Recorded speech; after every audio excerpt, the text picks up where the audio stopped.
আজ আমরা ডুব দেব মানব ইতিহাসের সবচেয়ে দীর্ঘস্থায়ী আর রহস্যময় এক সভ্যতার গল্পে। চলুন শুরু করা যাক প্রাচীন মিশরকে নিয়ে আমাদের এই যাত্রা। আচ্ছা, কখনো কি মনে হয়েছে একটা সভ্যতা কি করে ৩,০০০ বছর ধরে টিকে থাকতে পারে? এটাই কিন্তু প্রাচীন মিশরকে ঘিরে সবচেয়ে বড় প্রশ্ন। একটা রাজ্য যা কিনা হাজার হাজার বছর ধরে রাজত্ব করেছে। এর উত্তরটা আর সত্যি বলতে পুরো সভ্যতাটারই শুরু কোথায় জানেন? একটা মরুভূমির মাঝখানে বয়ে চলা এক নদীকে ঘিরে। হ্যাঁ, আমি নীল নদের কথাই বলছি। তো চলুন এবার একটু বিস্তারিতভাবে দেখি কিভাবে এই একটা নদী প্রায় পুরোটাই মরুভূমি এমন একটা জায়গার মাঝখানে এত বিশাল আর সমৃদ্ধ এক সভ্যতা গড়ে তুলল। দেখুন, সাধারণত বন্যাকে তো সবাই ভয় পায়, তাই না? কিন্তু মিশরীয়রা নীল নদের বন্যাকে ভয় পেত না, বরং তারা এটার জন্য অপেক্ষা করত, এটাকে রীতিমতো উৎসবের মতো উদযাপন করত। কারণ এই বাৎসরিক প্লাবনই ছিল তাদের বেঁচে থাকা আর সমৃদ্ধির মূল চাবিকাঠি। এই বন্যার পানি মরুভূমির বুকে উর্বর পলিমাটি বয়ে আনত।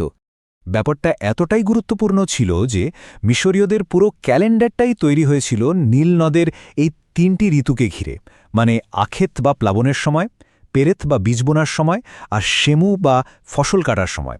তাদের গোটা জীবনটাই চলত নদীর এই ছন্দে। আসলে এই নদীটা ছিল তাদের লাইফলাইন।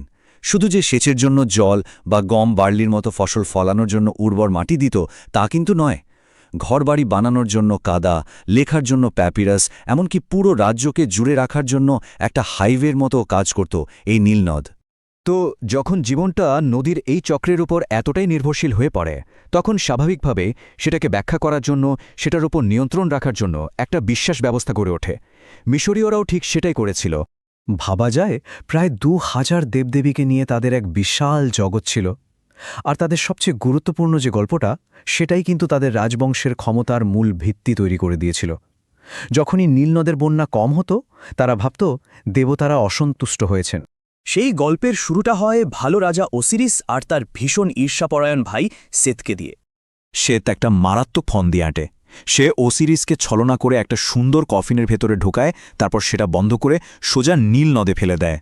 কিন্তু ওসিরিসের স্ত্রী দেবী আইসিস সেই দেহ খুঁজে বের করেন। তবে সে তারও ভয়ঙ্কর একটা কাজ করে। সে দেহটাকে টুকরো টুকরো করে কেটে পুরো মিশর জুড়ে ছড়িয়ে দেয়। কিন্তু আইসিস তার জাদুর সাহায্যে সেই দেহের সমস্ত টুকরো আবার এক করেন। আর তাদের ছেলে হোরাস বড় হয়ে বাবার হত্যার প্রতিশোধ নেয় এবং মিশরের নতুন রাজা হয়। আর এই গল্পটাই কিন্তু তাদের পুরো রাজনৈতিক ব্যবস্থার মূল ভিত্তি। প্রত্যেক ফারাওকে দেখা হতো পৃথিবীতে জীবন্ত হোরাস হিসেবে, আর বিশ্বাস করা হতো যে মৃত্যুর পর তিনি ওসিরিস হয়ে পরলোকে পাড়ি দেবেন, মানে রাজাই ছিলেন দেবতা। মৃত্যু আর পুনর্জন্মের এই স্বর্গীয় চক্রের উপর বিশ্বাস থেকেই জন্ম নেয় তাদের সবচেয়ে বিখ্যাত একটা অবসেশন বা আবেশের, আর সেটা হল অনন্তকালের যাত্রার জন্য প্রস্তুতি নেওয়া। মিশরীয়রা ভাবত মৃত্যুই শেষ কথা নয়, বরং এটা একটা বিপদসংকুল যাত্রা, যার শেষে আত্মাকে একটা চূড়ান্ত বিচারের মুখোমুখি হতে হয়। এই বিচারশালায় দেবতা আনুবিস মৃতের হৃদয়কে সত্যের প্রতীক এক পালকের সাথে ওজন করতেন। হৃদয় যদি হালকা হতো তাহলে মিলত অনন্ত জীবন, আর ভারী হলে তার জন্য অপেক্ষা করত এক ভয়ঙ্কর দৈত্য আর দ্বিতীয় মৃত্যু। আর এই পরকালের যাত্রার জন্য আত্মার কিন্তু তার জাগতিক দেহটার প্রয়োজন হতো। আর ঠিক এই কারণে তারা শুরু করেছিল মমিকরণের মতো একটা আশ্চর্য আর জটিল প্রক্রিয়া। প্রায় ৭০ দিন ধরে চলত এই প্রক্রিয়া। শরীরের ভেতরের অঙ্গপ্রত্যঙ্গ বের করে আলাদা জারে রাখা হতো, লবণ দিয়ে শরীর শুকানো হতো, তারপর লিনেন কাপড়ে মুড়ে একটা কফিনে মানে সার্কোফাগাসে রাখা হতো। মজার ব্যাপার হলো মস্তিষ্ককে তারা গুরুত্বহীন মনে করে ফেলেই দিত। তবে পরকালের এই প্রস্তুতিতে ধনী আর গরিবের মধ্যে ছিল আকাশ-পাতাল তফাত। সাধারণ মানুষকে হয়তো মরুভূমির বালিতেই সামান্য কিছু জিনিসপত্র দিয়ে কবর দেওয়া হতো।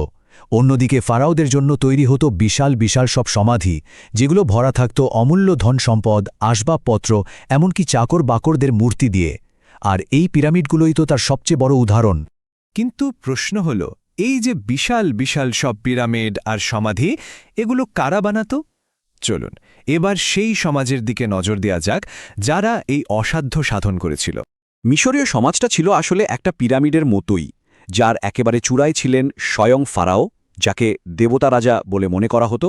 তার ঠিক নিচেই ছিলেন উজির, পুরোহিত আর অভিজাতরা, এরপর লেখক, সৈন্য আর কারিগররা, আর একেবারে নিচে ছিল বিশাল কৃষক শ্রেণী।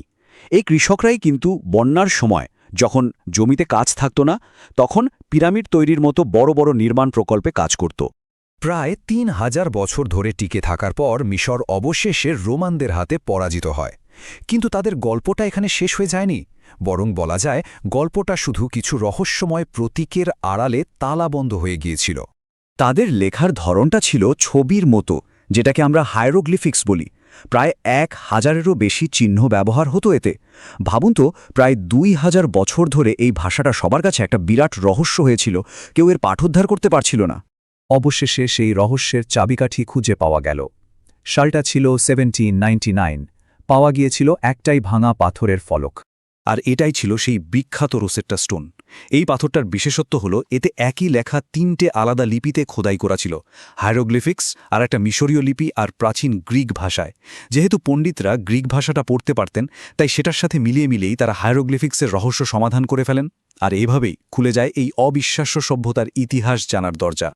মিশরীয়রা চেয়েছিল তাদের যেন চিরকাল সবাই মনে রাখে, আর তাই তারা এমন সব স্মৃতিস্তম্ভ তৈরি করেছিল যা হাজার হাজার বছর টিকে আছে। তাদের এই কীর্তি আমাদের জন্য একটা গভীর প্রশ্ন রেখে যায়। আচ্ছা, আমাদের এই সভ্যতা ভবিষ্যতের জন্য কি এমন রেখে যাবে যা দিয়ে মানুষ আমাদের মনে রাখবে?